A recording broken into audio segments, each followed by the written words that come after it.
Welcome friends, crazy analysis trick में स्वागत है।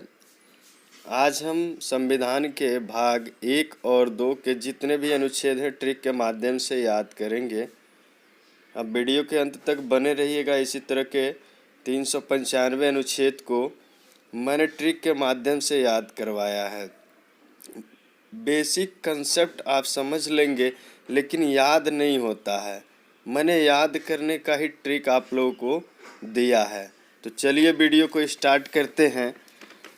अनुच्छेद 1 भाग 1 में अनुच्छेद 1 से लेकर 4 तक हैं।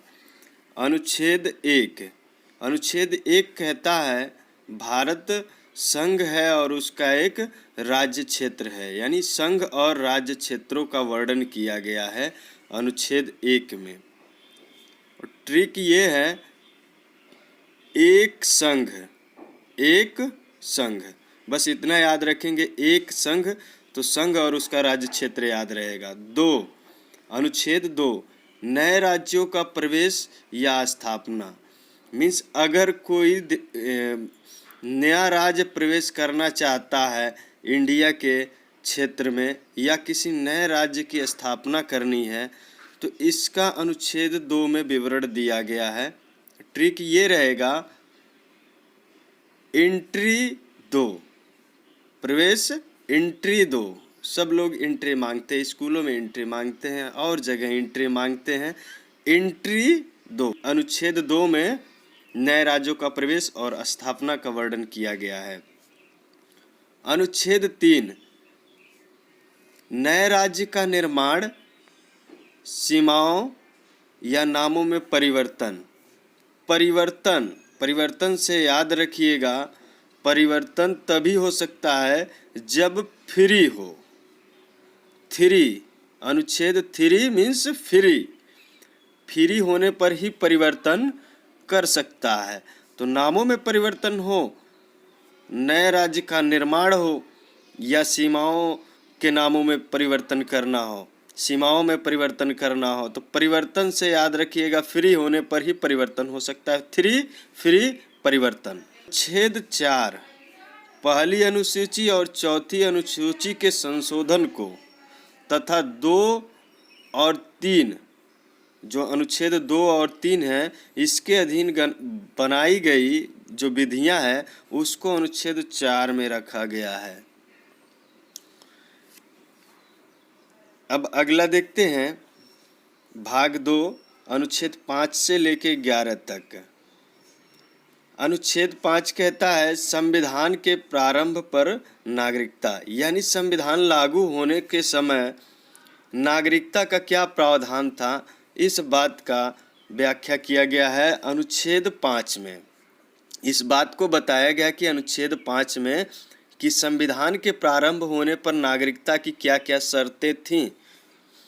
5 से याद रखिएगा ट्रिक है पंच, और पंच को हम नागरिक कहते हैं।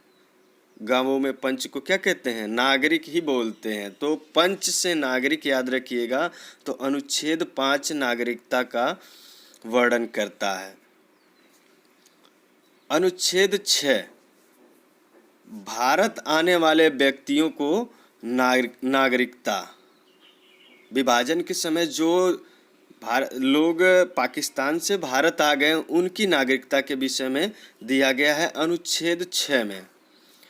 ट्रिक ये रहेगा, 6 से छोड़कर आए उनकी नागरिकता, 6 से छोड़कर आए तो उनकी नागरिकता, छोड़कर आए तो उनकी नागरिकता। ऐसे ही हूबहू याद कर लीजिएगा, परमानेंटली आपके दिमाग में फिट रहेगा। वैसे पढ़ते रहेंगे, बेसिक चीज़ें जानते रहेंगे, लेकिन हमको आंसर देना है एग्ज़ाम में तो ट्रिक कुछ याद होना चाहिए, और इस ट्रिक के माध्यम से आपको पूरा कंप्लीटली याद रहेगा। अनुच्छेद 7 पाकिस्तान जाने वाले व्यक्तियों की नागरिकता पर क्या प्रभाव पड़ेगा, ये अनुच्छेद 7 में दिया गया है। 7 से याद रखिएगा, साथ जो पाकिस्तान के साथ चले गए हैं, साथ जो पाकिस्तान के साथ चले गए उनकी नागरिकता। अनुच्छेद 8 भारत के बाहर रहने वाले व्यक्तियों की नागरिकता, कि अगर कोई व्यक्ति भारत से बाहर रह रहा है, संविधान के प्रारंभ के समय अगर कोई व्यक्ति भारत से बाहर रह रहा है तो उसको नागरिकता किस प्रकार से दी जाएगी, अनुच्छेद 8 में बताया गया है। अब ट्रिक ये याद रखिए, 8 मतलब थोड़ा करो वेट, 8 मीन्स वेट, थोड़ा वेट करना पड़ेगा, उनको भी नागरिकता मिलेगी। तो 8 से याद रखिएगा वेट, बाहर रहने वाले लोगों को थोड़ा वेट करना पड़ेगा, उनको भी नागरिकता दी जाएगी। अगर कोई भारत से बाहर रहता है, उसके माँ बाप यहाँ इंडिया के हैं या पहले इंडिया में था, विभाजन के समय बाहर चला गया है, तो उसको भी नागरिकता दी जाती है। ये 8 में डिस्क्राइब है। अनुच्छेद 9, विदेशी राज्य की नागरिकता लेने पर नागरिकता का न होना, यानी कोई भी व्यक्ति अगर विदेशी राज्य की नागरिकता ले लेता है तो भारत से उसकी नागरिकता समाप्त हो जाती है।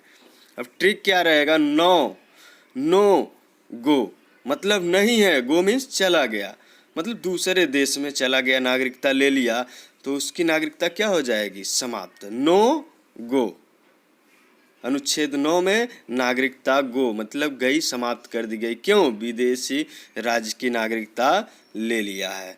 नो गो, नागरिकता गो। 10 नागरिकता के अधिकारों का बना रहना, यानी संसद आपकी नागरिकता का जो भी अधिकार है उसको समाप्त नहीं कर सकती है। ये अनुच्छेद 10 के द्वारा बताया गया है। 10 तो ट्रिक ये रहेगा, 10 नागरिकता रहेगी मेंटेन, 10 नागरिकता रहेगी मेंटेन। तो 10 में आपको नागरिकता बरकरार रहेगी, इस बात का विवरण दिया गया है। 11 संसद द्वारा नागरिक के लिए कानून का विनियमन किया जा सकता है। संसद द्वारा नागरिकता के लिए कानून का विनियमन मीन्स संसद अगर चाहता है तो नागरिकता के लिए एक कानून बना सकता है, फोर्स करके नागरिकता समाप्त नहीं कर सकता, कानून बना सकता है। और उस टाइम उस कानून के तहत अगर नागरिकता से आप फेल होते हैं, उसकी क्राइटेरिया फुलफिल करने में फेल होते हैं तो आपकी नागरिकता समाप्त हो जाएगी। अगर नहीं फेल होते हैं तो नागरिकता आपकी रहेगी। 11 तो 11 से याद रखिए, गया रे संसद चाहे तो नागरिकता गया रे। अगर किसी इस तरह का कानून बना दिया जो आप फुलफिल नहीं करते हैं तो नागरिकता चली जाएगी। तो यहाँ पे संसद द्वारा नागरिकता के लिए कानून का विनियमन बताया गया है। संसद द्वारा नागरिकता के लिए कानून का विनियमन मतलब संसद नागरिकता से संबंधित कुछ कानून बना सकती है। विश्वास है दोस्तों आप लोगों को वीडियो अच्छा लगा होगा।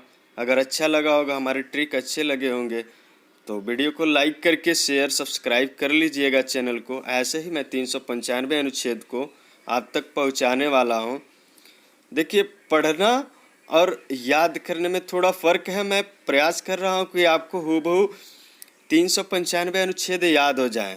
मेरी लगातार वीडियो आप तक पहुंचती रहेगी और देखने के लिए आप चैनल को सब्सक्राइब कर लीजिए, आपको नोटिफिकेशन भी मिलता रहेगा, बेल आइकन दबा दीजिएगा। धन्यवाद।